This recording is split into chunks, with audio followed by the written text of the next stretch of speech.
Muy bien, pues una vez revisado a la parte básica de lo que involucran los ingresos acumulables para efectos del capítulo de salarios, entramos ahora a otro contexto muy importante que se refiere a las exenciones, a todos aquellos ingresos que para efectos de la ley de impuesto a la renta son exentos. Estos ingresos pues están contenidos en el artículo 93 de la ley del impuesto a la renta. Entonces, podríamos retomar aquí un poquito el caso concreto de este artículo 93, en donde se prevé pues todo esto que establece la propia disposición legal respecto de cuáles son aquellos en los cuales, a pesar de ser ingreso, la propia ley prevé una parte exenta total o parcial. En el primer contexto tenemos pues el tiempo extra.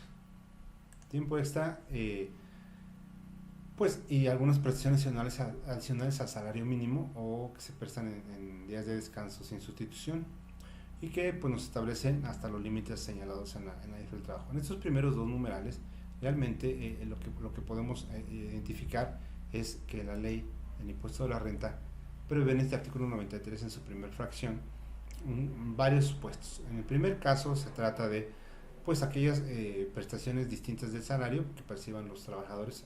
Aquí hay que hacer una precisión de salario mínimo general. Entonces, aquellos trabajadores que estén percibiendo un salario mínimo general, eh, bajo ese contexto, pues ellos están obligados, tienen ese beneficio en donde, sin importar las áreas geográficas que correspondan, recordemos que hay un par de áreas geográficas, básicamente de frontera y el resto del país, y entonces ese salario mínimo pues todas esas prestaciones que se generen a través de este contexto, pues se van a calcular sobre esa base. Y entonces, en este primer escenario estarán exentas siempre y cuando no rebasen los topes señalados en la legislación laboral. Que recordemos aquí, pues bueno, estamos hablando también de algunas remuneraciones por concepto de tiempo extraordinario, tiempo extra, o de la prestación de servicios que se realicen los días de descanso sin disfrutar de otros en sustitución. Y aquí, bueno, también nos establece el tope hasta el límite establecido en la legislación laboral.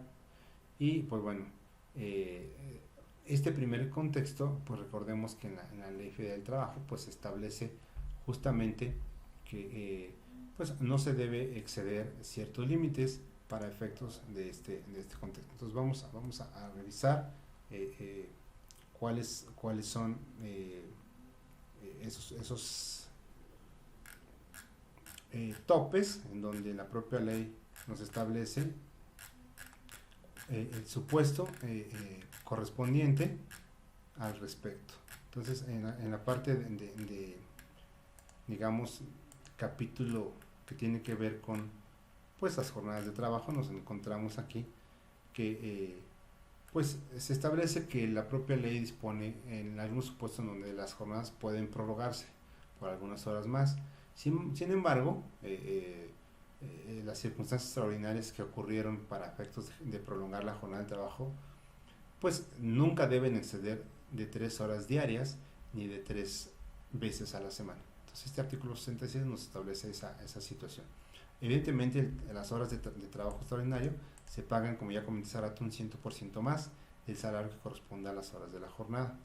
Aquí es importante también precisar que los trabajadores de origen no están obligados a prestar servicios por un tiempo mayor al permitido en el propio capítulo, en la ley.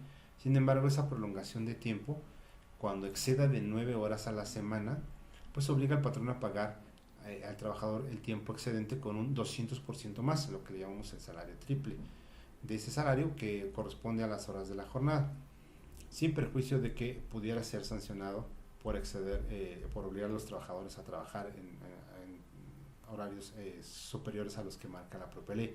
Entonces aquí tenemos ese primer límite laboral, entonces nunca excedemos de 3 horas diarias ni de 3 veces en una semana, y en ese sentido pues, se pagarán hasta por esas mismas 9 horas un 100% más y por el excedente un 200% más. Como lo podemos identificar. Entonces, este tipo de limitantes, pues, están, digamos, para efectos de trabajadores con salario mínimo, prácticamente exentas de impuesto. Sin embargo, pues también el artículo establece los casos en donde, pues, ¿qué pasa con los demás trabajadores que no ganan un salario mínimo? Entonces, bajo ese contexto, ellos tienen como la parte exenta, digamos, el 50% de esas remuneraciones, en el caso concreto por tiempo extraordinario, por prestar estos servicios que realicen en días de descanso.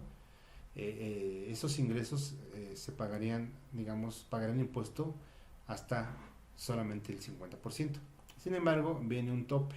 Recordemos aquí, pues bueno, de entrada, pues no debe exceder el límite previsto en la legislación laboral, y pues esa exención también nos va a permitir tener una siguiente limitante que se refiere a sin que la exención de esas 9 horas pues nunca exceda del equivalente a 5 veces el salario mínimo general, que como ya comentamos, pues se referirá entonces a la unidad de medida de actualización. Entonces no debe rebasar el salario mínimo general, o bien la UMA hasta por 5 veces en cada semana de servicio. Esto si lo llevamos al contexto de nuestro material, pues bueno, vemos rápidamente que 5 UMAS por el salario, por 5 UMAS equivalen a 403, prácticamente 403 pesos por cada semana de servicio. Entonces aquí tenemos ese contexto. Entonces queda claro, tiempo extra se puede exentar prácticamente en términos legales a los trabajadores de salario mínimo, hasta por los topes legales, y por los trabajadores que no ganan el salario mínimo, que como en los topes legales tengan ciertas cantidades, pues bueno, en automático podrán tener exentas el 50% de esos ingresos, topados a 403 pesos por semana. Evidentemente, en algunos de los dos casos que se exceda de esa cantidad, en automático estará sujeta a acumularse para efectos de la ley del impuesto sobre la renta. Entonces, otro supuesto es justamente que está exento, son todas las indemnizaciones por riesgos de trabajo o enfermedades. Aquí, pues, la condición es de que se concedan de acuerdo con las leyes, por contratos colectivos o de trabajo o por contratos ley. Entonces, todas esas indemnizaciones por riesgos de trabajo o enfermedades que se le pueden ir otorgando al trabajador, pues no tienen prácticamente limitante, como lo podemos revisar aquí.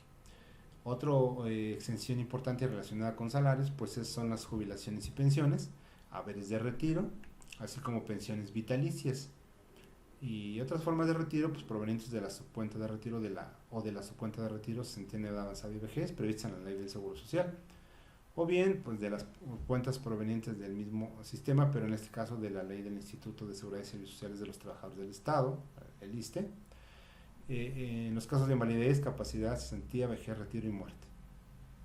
Aquí el tope, digamos la parte exenta, sería un monto diario que no excede de 15 veces el salario mínimo o 15 veces la UMA para estos efectos. Entonces, este beneficio pues está previsto en la ley de pensión universal. Evidentemente, si se excede, tendrá que causar impuesto exclusivamente por el excedente.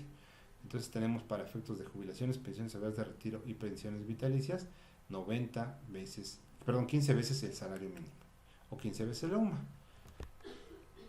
Tenemos también entonces pues una serie de que estas 15 UMA son 1.209 pesos. Bueno, tenemos en consecuencia otro más que son el reembolso de gastos médicos, dentales, hospitalarios y de funeral que se otorgan de manera general. Entonces, este tipo de gastos, la condición es de que se otorguen de manera general y que eso se quede establecido en algún contrato de trabajo, preferentemente, ¿no? Entonces, de acuerdo con la ley, se permite, pero pues debe estar plasmado en ese contrato de trabajo. Y como podemos ver, no hay propiamente un tope. Entonces, aquí puede ser cualquier cantidad. Otra más son todo lo que tiene que ver con prestaciones de seguridad social que otorgan las instituciones públicas. Evidentemente, todas esas prestaciones que nos otorga, pues tanto el Instituto Mexicano de Seguro Social, el ISSSTE, etcétera, pues no son ingresos porque la propia disposición los está considerando como exentos. Entonces, es un ingreso, pero pues no causa impuesto. Entonces, así es como lo plantea. Más puestos en donde tenemos pues algunos subsidios por incapacidad, becas educacionales, para los trabajadores o sus hijos, guardias infantiles, actividades culturales y deportivas y otras prestaciones de previsión social de naturaleza análoga que se consideran de manera general de acuerdo con las leyes o contratos de trabajo. Estas prestaciones de previsión social a las que hace alusión esta fracción octava, pues bueno, se consideran así y en consecuencia, pues bueno, tendrán que llevarse a ese monto que vamos a revisar ahorita cuál es el tope de previsión social al que se establece la ley. Entonces, sí son exentas, pero no del 100%. Entonces, tenemos aquí que la previsión social referida en esta fracción, pues se establece en el artículo 7, quinto párrafo. Vamos a ver más adelante cuál es la definición de prestaciones de previsión social y poder abundar un poquito más al respecto. Pero de antemano, pues tenemos ahí que observar una serie de límites que ya platicamos, que básicamente tienen que ver con, pues como bien sabemos, dentro de este mismo artículo 93, pues bueno, tenemos por ahí un penúltimo y último párrafos, en donde se establece pues la exención correspondiente. Y aquí podemos identificarla. Entonces, observemos este límite y lo estaremos revisando un poquito más adelante. Tenemos también unas más prestaciones por reembolso de aportaciones al Infonavit. Ese reembolso que establece la ley, pues tiene relación con pues todas esas aportaciones y rendimientos provenientes de la subcuenta de vivienda. Y bueno, pues ahí no tenemos propiamente un tope completo, sino básicamente es el total de ese monto. Entonces no tenemos ningún problema. Podemos identificarlo, esas aportaciones que se realizan entre otras instituciones al Infonavit. También están exentos ingresos por respecto de cajas y fondos de ahorro.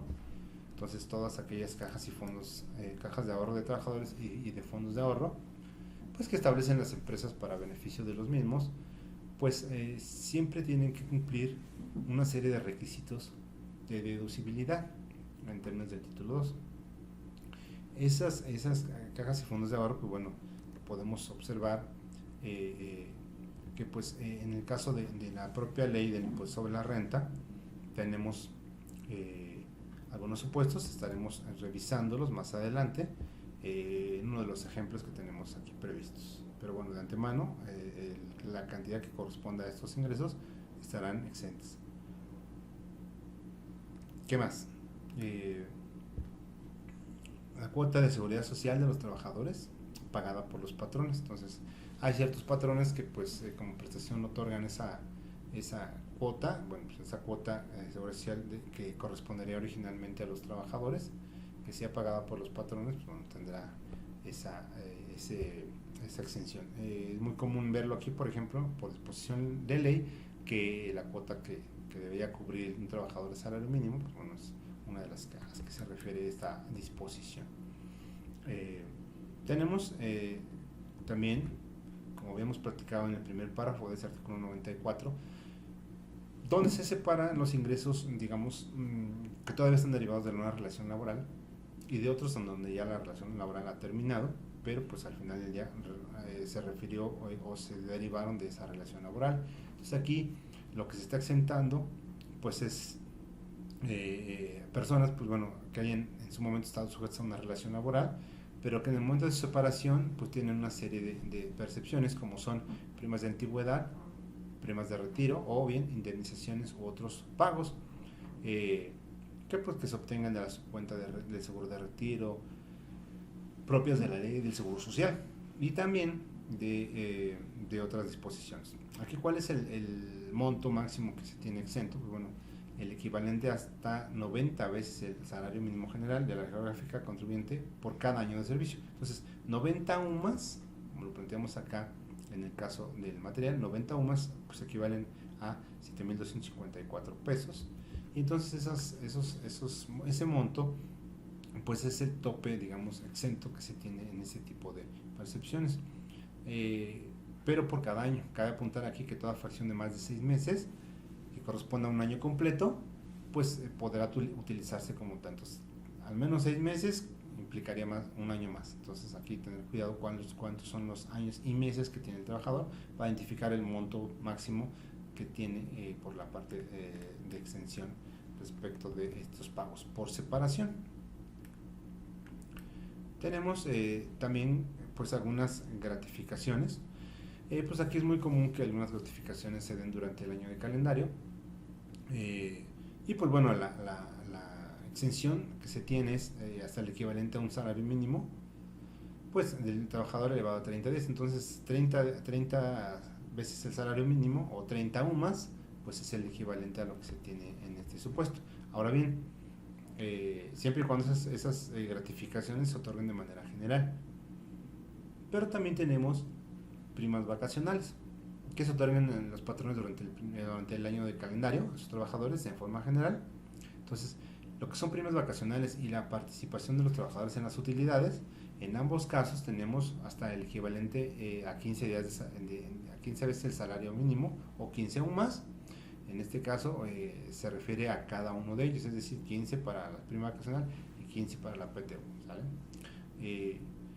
Pues hay ciertas primas dominicales, como vimos más adelante un ejemplo, el trabajador que trabaja el día domingo, cuando se supone que es su día de descanso, pues entonces ahí tiene una cantidad que le está cubriendo el patrón, entonces tiene una parte exenta que equivale a un salario mínimo general o una UMA por cada domingo que se elabore. Estaremos revisando también en uno de los ejemplos posteriores. Tenemos también ahí pues algunos supuestos en donde pues se tienen exentos ingresos relacionados con remuneraciones por servicios personales subordinados, pero percibidos por extranjeros. Entonces aquí, pues bueno, son casos muy específicos que, como bien sabemos, pues se refiere a agentes diplomáticos, agentes consulares, empleados de embajadas, miembros de delegaciones oficiales, científicas, humanitarias, algunos funcionarios, pues representantes de esa sede en México, o bien pues algunos técnicos extranjeros contratados por el gobierno federal cuando así lo prevén los acuerdos. Entonces, este tipo de remuneraciones a estas personas prácticamente están exentas del impuesto. También existe el supuesto en el caso de pues los viáticos, y pues los viáticos cuando se dan efectivamente erogados en servicio del patrón y se comprueba esta circunstancia con los comprobantes fiscales correspondientes. De hecho, más adelante vamos a estar viendo un ejemplo de cómo hacer un CFDI por viáticos. Sin embargo, este concepto es importante recalcarlo, que parte del hecho de que el trabajador demuestre que esos viáticos que recibió los erogó en beneficio del patrón y lo compruebe con un CFDI que a su vez pues bueno sirva como referencia para evitar que esta persona se le catalogue como que tuvo un ingreso, digamos, adicional. Entonces, en el momento en que él recibe una cantidad, esa cantidad se convierte en un viático, después se comprueba y en automático esa cantidad que se recibió directamente a la cuenta del trabajador, a la cuenta de nómina, no va a representar un ingreso porque el trabajador tuvo a bien obtener los comprobantes fiscales en los cuales se gastaron esas cantidades por concepto de viáticos. En el caso contrario, pues bueno, evidentemente sí tendríamos un supuesto en donde la propia ley establece la obligación de considerarlo como un ingreso acumulable y en ese sentido pues no podría ser exento. Entonces, para que sea exento un viático debe estar erogado en servicio del patrón y comprobar que se tiene un CFDI por esos conceptos a nombre del patrón, básicamente. Tenemos también aquí pues, otro tipo de ingresos ya comunes en en salarios, pero menos recurrentes que los que acabamos de ver. En el caso concreto son ingresos por cobros de seguros, de asegurados o de sus beneficiarios. Casos como alimentos, básicamente, pues me refiero a la pensión alimenticia. Pensión alimenticia que tiene relación con pues también dentro de los ejemplos que estamos manejando, pues por ahí viene un caso en donde pues se tiene que hacer una retención por pensión alimenticia, y entonces pues bueno, es importante saber que ese monto es totalmente exento para esa persona. Retiros y traspasos de la cuenta individual de seguridad social, gastos de matrimonio, desempleo y traspasos de los recursos entre afores. Entonces hay ciertos gastos de matrimonio por desempleo que nos permiten las leyes de seguridad social poder obtener, y que entonces cuando estas entidades hacen esos retiros o esos traspasos, aparentemente nos darían un ingreso que para efectos de la ley está considerado como exento. Entonces, en ese supuesto no sería un ingreso más que exento. Y evidentemente, pues bueno, hay una serie de fracciones en este precepto 93, pero lo más importante aquí es identificar estas, que son las más, digamos, recurrentes. Todo aquello que rebase la cantidad que establece aquí, por los conceptos a los cuales se le entregó al trabajador y que tuvieron en su momento una parte exenta, pues bueno, el remanente o la parte que no está exenta, pues está grabada y se tendrá que pagar el impuesto correspondiente.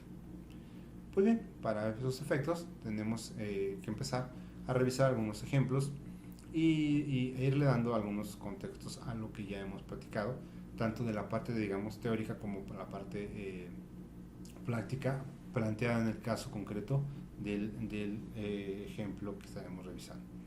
En pantalla tenemos un cálculo, un resumen en donde la intención es obtener el importe que se va a grabar, el ingreso gravable por concepto de prima vacacional.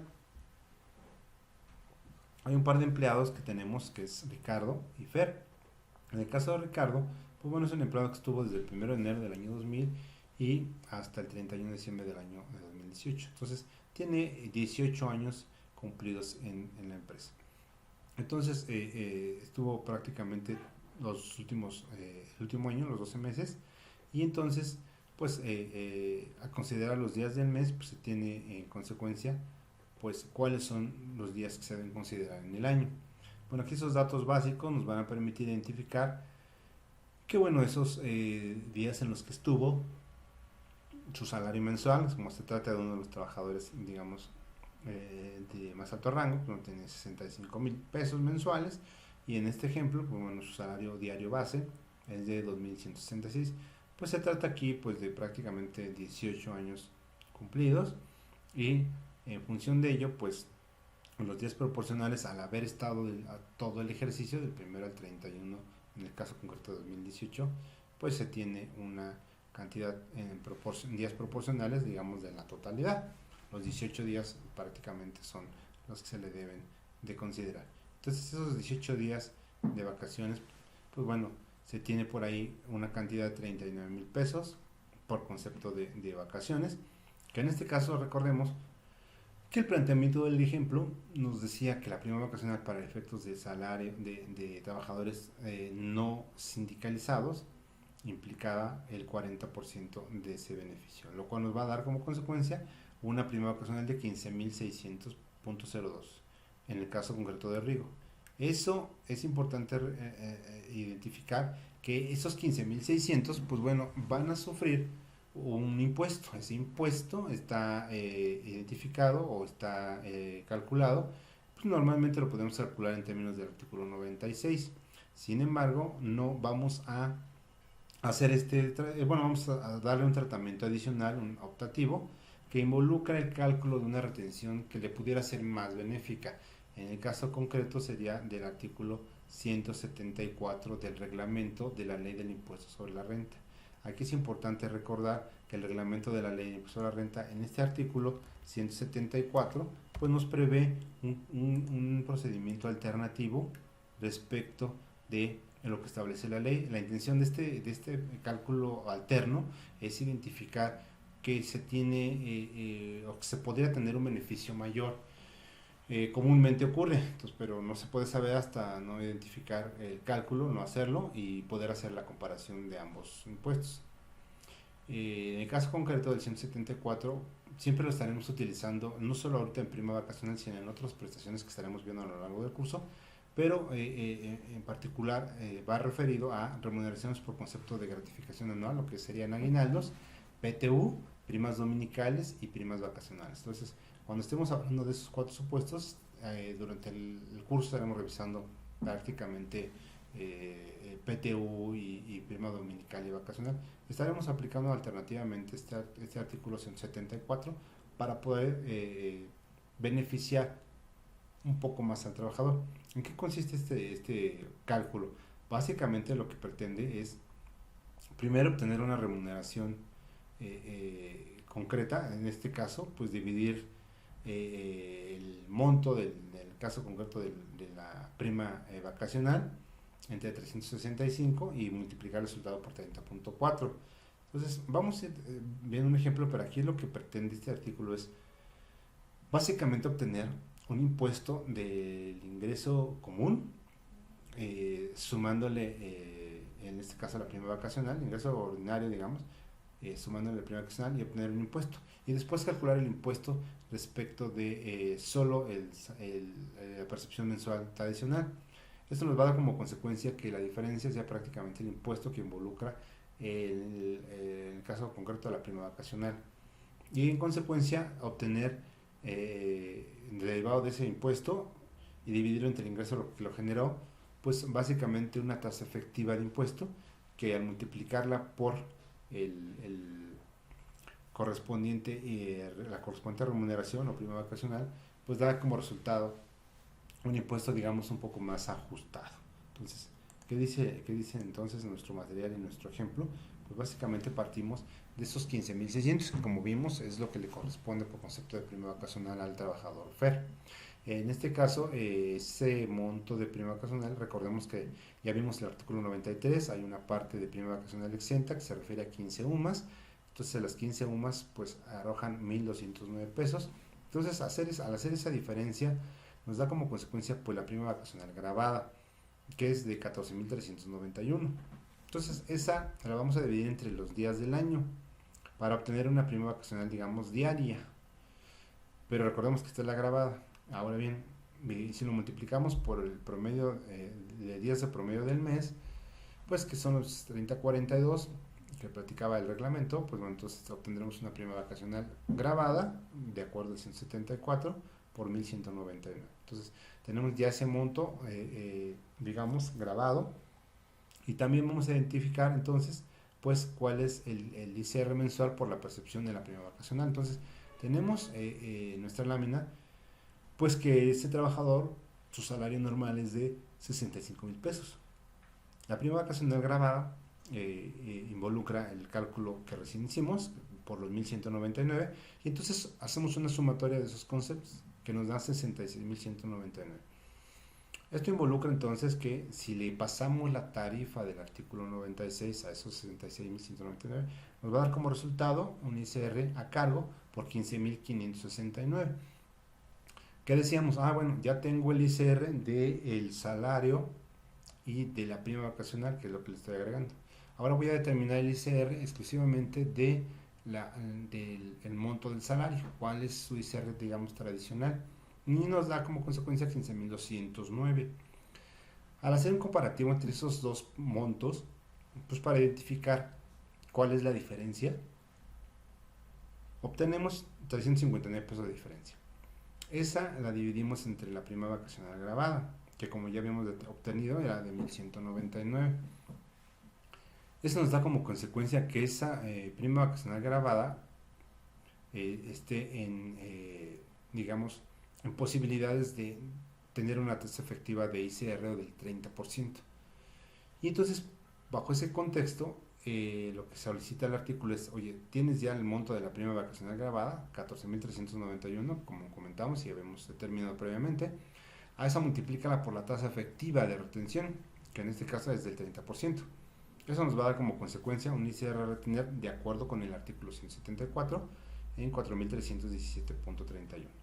Y entonces, si nosotros ya viéramos un resumen de ambos cálculos, en este recibo de nómina, pues vemos que en el lado de las percepciones tenemos esa prima vacacional, digamos, correspondiente, que en este caso decíamos eran 15.600. Bueno, tenemos ahí los 15.600, pero para efectos del impuesto tenemos ese cálculo alternativo que nos ahorró un poco de impuesto, que involucra este artículo 174 y que estará reflejado en el recibo de nómina exclusivamente para cruzar la prima de vacaciones, prima vacacional.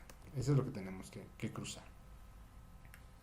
Entonces, bajo ese contexto tenemos en nuestros ejemplos todos los supuestos que se ven, estaremos, digamos, reflejándolos en un recibo de nómina sencillo como el que estamos plasmando en pantalla.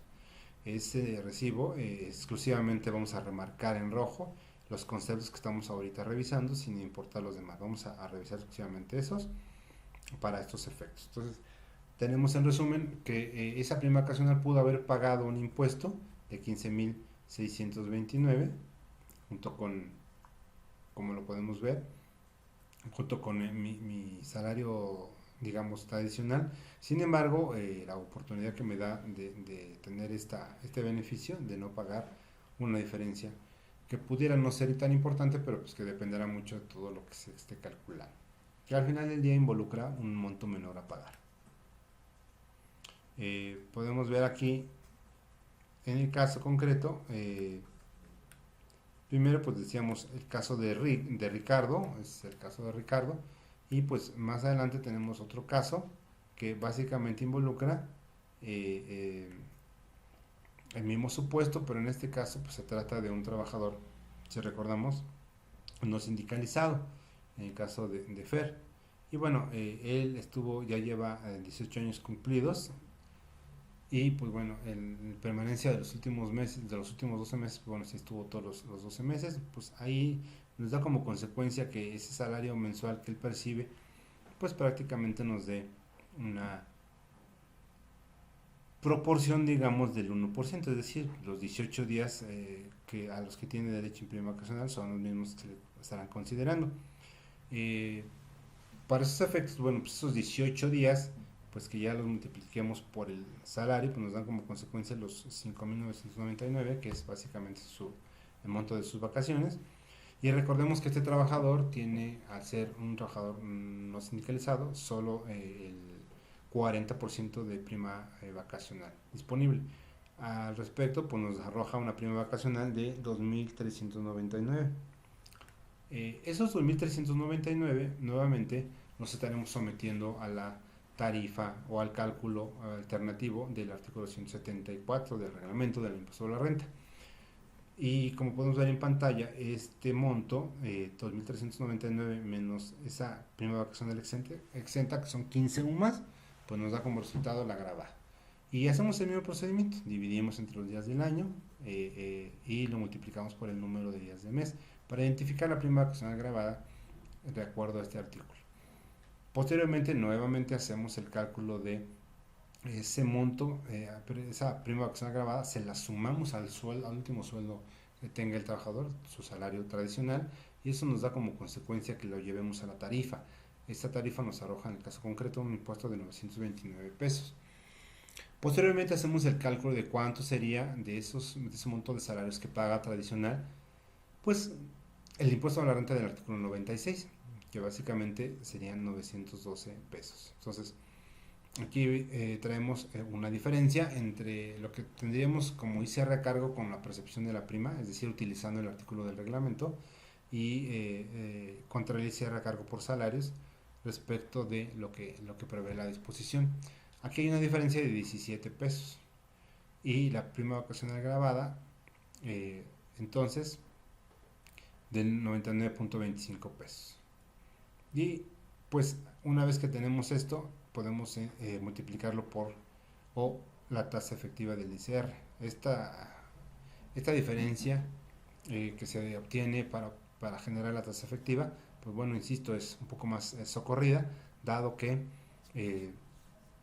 presenta una disminución importante de contribuciones. Entonces, el resumen sería que ese monto de prima vacacional grabada de 1,190 se multiplica por la tasa del 17,32 que fue el resultado, y ese le da una tasa efectiva y un impuesto, digamos, más ajustado a su realidad, de tal suerte que en el caso concreto pues tiene un ICR a retener por el artículo 174 de 206,25. Entonces, esos 206,25 son los que se establecen dentro de este contexto, en esta lámina, y se identifican como un cálculo alternativo, como podemos ver aquí, de acuerdo al artículo 174, que no sería lo mismo que si lo hubiéramos pasado exclusivamente por este periodo, este monto.